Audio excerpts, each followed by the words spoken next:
ya jeshi la polisi ya kusitisha mkutano wetu. Tulikuwa na mkutano ambao ulipaswa kuhutubiwa hapa na Mheshimiwa Lissu. Wamemkamata kwa lengo la kumfungulia kesi ya uhaini, kwa sababu tunazungumza mambo yanayohusu wananchi, namna rasilimali za nchi yetu zinavyoporwa, zinakabidhiwa kwa Wachina na Waarabu. Hawataki mjue mnavyoibiwa. Sasa sisi tulipata taratibu zote. Sasa wameleta hii barua, na kwa sababu wameleta hii barua, tulitaka ushahidi huu wa ukiukaji wa haki za binadamu. Tutapeleka hizi barua kunakotakiwa ili dunia ione. Ninawashukuru kwa wale mliokuja kutusikiliza. Nchi hii ni yetu sote, hakuna wa kututisha. Tunaelewana vizuri? Hata gerezani wanakaa binadamu. Tunaelewana vizuri?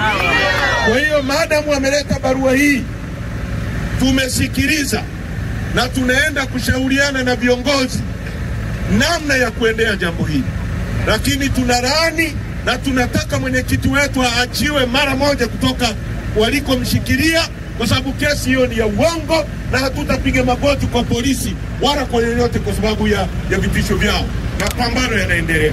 Asanteni sana Songea. Tunaenda kujadili, tutarudi Songea. No reforms, no election. Hakuna mabadiliko ya sheria, hakuna uchaguzi. Mungu awabariki sana. Asante.